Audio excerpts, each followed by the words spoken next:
obviously when they heard the story, read the books, all that sort of thing, they came out and were interested. All this national publicity with the movie, it's just gone insane, hasn't it? For sure. It's been a huge honor, to have God on such a mainstream media. With it being news, we've been on Good Morning America, Good Morning LA, Dr. Oz, all these major marketed media where you can't get faith in there. And to have God be the main story for about 10 to 15 minutes, it's just a huge honor.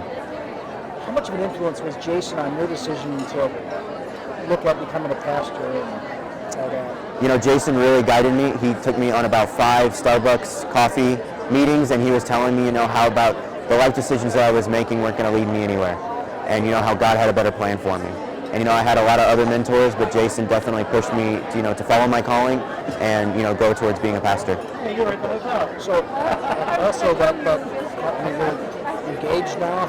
Yes. Young man engaged. So life is moving along quickly. But so how does your approach to life differ now? I just wake up every morning and I just thank God. I'm alive. I thank God that I get to impact a life today, whether it's in my dorm or my hall, just being kind and being, a great person. I always remember January 19, 2015, but, I have to move on and, it's always going to be a part of my life. But, I just try and impact a life every day. Well, you have crowds like this everywhere?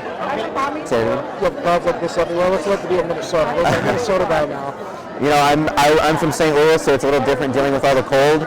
The wind knocks me out a little bit here and there, but I love it up here. I love the people. I love how kind they are. I love the Twin Cities. I'm ready to get back today and get back to studying, but it's just an honor to be here in Alexandria.